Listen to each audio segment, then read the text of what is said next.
Aujourd'hui, on va parler de mal de dos. Alors, si t'en peux plus de toutes les douleurs sciatiques, lombaires ou dorsales en tout genre et que t'as tout essayé pour t'en débarrasser, je te conseille de regarder cette vidéo jusqu'à la fin parce que je vais t'expliquer ce que j'ai fait point par point pour me débarrasser de tout ça sans passer par la case opération. Alors, premièrement, je vais te raconter un peu mon historique pour que tu comprennes comment j'en suis venu là et pourquoi j'ai mis en place tout ça. Depuis tout petit, j'ai toujours fait du judo et des sports de combat. Et entre 5 ans, donc l'âge où j'ai débuté le judo, et 16 ans, on va dire, j'ai jamais eu de douleur de dos. Les douleurs de dos ont commencé à apparaître quand j'ai commencé la musculation, on va dire entre 16 et 18 ans. Parce que forcément, quand on commence à charger, alors c'était de la musculation au poids du corps, donc pas avec des poids, mais quand on commence à charger et qu'il y a des déséquilibres qui sont déjà présents, forcément ça va accentuer les douleurs ou alors créer des douleurs qui n'existaient pas avant. Quand j'ai eu ces premières douleurs de dos, c'était d'abord des douleurs au niveau des omoplates, derrière les omoplates, donc comme un blocage où on peut quasiment plus bouger, on a hyper mal comme une pointe de couteau qui s'enfonce dans les omoplates. Et qu'est-ce que j'ai fait ? Je me suis rendu chez un chiropraticien ou un kiné, j'ai fait énormément de séances. C'est quelque chose qui n'était pas très répandu à l'époque, aujourd'hui tout le monde a recours à ça. Le problème c'est que ça va régler une partie du problème ou ça va soulager, mais ça ne va pas régler le problème de fond. Après, quand j'ai commencé à avoir des douleurs plutôt lombaires, on m'a carrément fait passer une IRM, on m'a diagnostiqué à l'âge de 16 ans, 17 ans je crois, une hernie L4, L5. C'est une hernie qui est complètement banale, la plupart des gens ont cette hernie, certains ont aucune douleur et d'autres n'ont pas d'hernie et ont des douleurs atroces au niveau du dos. Donc ça c'est la réalité. Ensuite vers 20 ans j'ai passé du judo au jiu-jitsu brésilien et en parallèle je me suis lancé dans le monde du travail en ayant des boulots physiques comme le bâtiment ou alors la livraison en véhicule léger ou même poids lourd. Et on fait énormément de manutention, on pousse et on tracte des palettes des fois allant jusqu'à 500, 750 kg voire plus. Et on fait de la livraison à l'étage, ça peut être des caisses de champagne ou alors du papier. Donc c'est extrêmement physique. Malgré tout ça, durant les années où j'ai pratiqué le jiu-jitsu le plus intensément on va dire, jiu-jitsu, même MMA aussi, j'ai jamais eu de douleur de dos. Donc tant que j'étais maintenu avec ce travail physique plus les entraînements de jiu-jitsu, j'ai jamais senti aucune douleur au dos, malgré le fait qu'on m'avait diagnostiqué plus jeune une hernie discale L4, L5. Et j'ai remarqué que les choses ont commencé à se corser quand j'ai changé d'emploi et que mon emploi nécessitait plus le travail physique et que justement j'avais plus de temps administratif dans cet emploi, que je passais plus de temps peut-être assis, que ce soit dans une voiture ou sur une chaise. Et j'ai pas tout de suite fait le lien entre ce manque de mouvement et le mal de dos. Et on va dire entre 30 et 35 ans, c'est clair que j'avais pas mal diminué mes rythmes d'entraînement au niveau du jiu-jitsu. Je m'entraînais toujours bien et aussi en musculation, peut-être 3 fois par semaine pour le jiu-jitsu et 3 fois par semaine pour la musculation. Mais à côté de ça, mon travail était peu physique.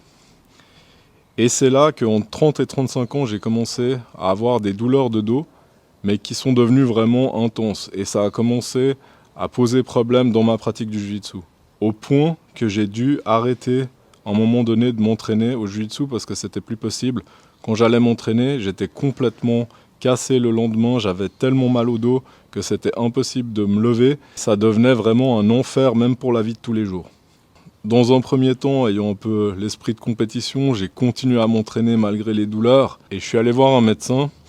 Et il m'a dit à un moment donné, si vous voulez continuer à vivre normalement, il faudra arrêter de faire l'activité qui vous crée ces douleurs.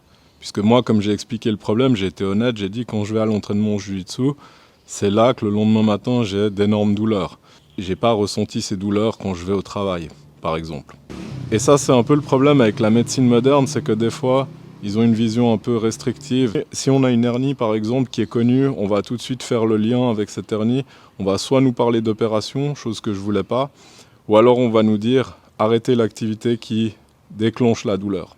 Et comme je suis quelqu'un qui aime pas rester sur une défaite, j'ai commencé à me renseigner par rapport à ça. Donc je pouvais plus m'entraîner en jiu-jitsu. Je me suis dit bon, effectivement, si là je continue à m'entraîner et que ça empire, à un moment donné, Peut-être qu'on va devoir m'opérer de force parce que je pourrais plus du tout bouger ou que je serais paralysé et je voulais pas en arriver là. Donc j'ai mis de côté le jiu-jitsu pendant un moment à contre-cœur, mais j'ai continué à faire d'autres choses. Et étonnamment, c'est là que vous allez rigoler parce que j'ai commencé à faire de la marche et de la course à pied, et malgré la course à pied, j'avais pas ces douleurs qui étaient aussi intenses. Par contre, dès que je recommençais à faire du jiu-jitsu, ou si je faisais de la musculation ou je chargeais un peu lourd, là j'avais ces douleurs. Et je me suis dit, c'est pas possible, il y a quelque chose qui cloche. Il y a des gens qui arrivent de façon durable à s'entraîner jusqu'à 50, 60 ans, voire même plus loin, et qui sont pas limités par ces douleurs. Donc, c'est pas une fatalité en soi. Donc j'ai commencé à me renseigner, à m'instruire sur les douleurs de dos, à voir ce qu'on pouvait faire. Et il y a une chose qui paraissait évidente, c'est que déjà j'étais trop raide.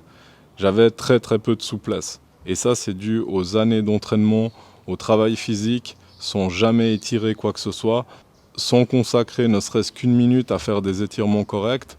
Ça c'était le premier point. Mais la souplesse, c'est pas tout. Il y a également la mobilité, ça c'est quelque chose que j'ai découvert plus tard. Je me suis renseigné, j'ai même acheté des programmes, j'ai fait d'innombrables programmes de mobilité, donc j'ai investi là-dedans pour acquérir certaines connaissances que j'avais pas du tout avant. Et aujourd'hui encore, je suis en train de découvrir des choses par rapport à ça, mais la conclusion à laquelle j'en suis venu aujourd'hui, c'est que la pire chose qui peut arriver pour nous en tant qu'être humain au niveau de ces douleurs de dos, c'est le manque de mouvement. Et j'ai remarqué ça à plusieurs reprises, c'est qu'après avoir arrêté le jiu-jitsu par exemple, j'ai commencé à faire de la randonnée. Et ma première randonnée, ça me fait rigoler d'y repenser, c'était une randonnée en autonomie dans le Jura. On devait partir avec toutes nos affaires, un sac à dos. Et quand j'ai préparé mon sac, c'est clair que pour rester 4 ou 5 jours dans la nature, on peut se dire qu'il faut énormément d'affaires. Moi, j'avais aucune expérience à ce sujet-là. Et toute l'équipe avec qui on est parti, on avait un sac beaucoup trop lourd. Je crois que le mien, il faisait proche de 36 kilos. Et dans ma tête, je me disais, non mais attends, tu vas partir faire une randonnée de 5 jours dans le Jura où tu vas marcher des kills et des kills avec un sac de 36 kilos sur le dos. Si ça se trouve, tu vas démarrer les premiers 100 mètres et tu vas avoir tellement mal au dos que tu vas te dire, bon bah je retourne en arrière, c'est fini les gars. Mais avec cet esprit de compétition, je me disais, c'est impossible que je fasse ça. J'ai mon sac, je vais le porter, je vais faire mes 5 jours et puis ça ira comme ça. Et effectivement, j'ai commencé à marcher. Et c'est là que je me suis rendu compte que j'avais pas mal au dos quand je marchais, même en portant ce sac. Et quand on s'arrête, on prend le sac de par terre, on le charge sur son dos, ensuite on marche avec. J'avais bien sûr des douleurs, c'est pas facile de porter un sac de 36 kg sur le dos, donc des douleurs au niveau des épaules, un peu de douleur au niveau du dos, là où va peser le sac. Mais quand j'ai fini cette randonnée, j'avais pas de douleur à proprement parler, parce que j'étais tout le temps en mouvement, parce que j'avais mon sac sur le dos, c'était une charge, mais pour ça on doit utiliser la musculature. Donc en fait, cette marche, elle m'a plutôt fait du bien et elle m'a fait réaliser que c'était extrêmement important de continuer à bouger.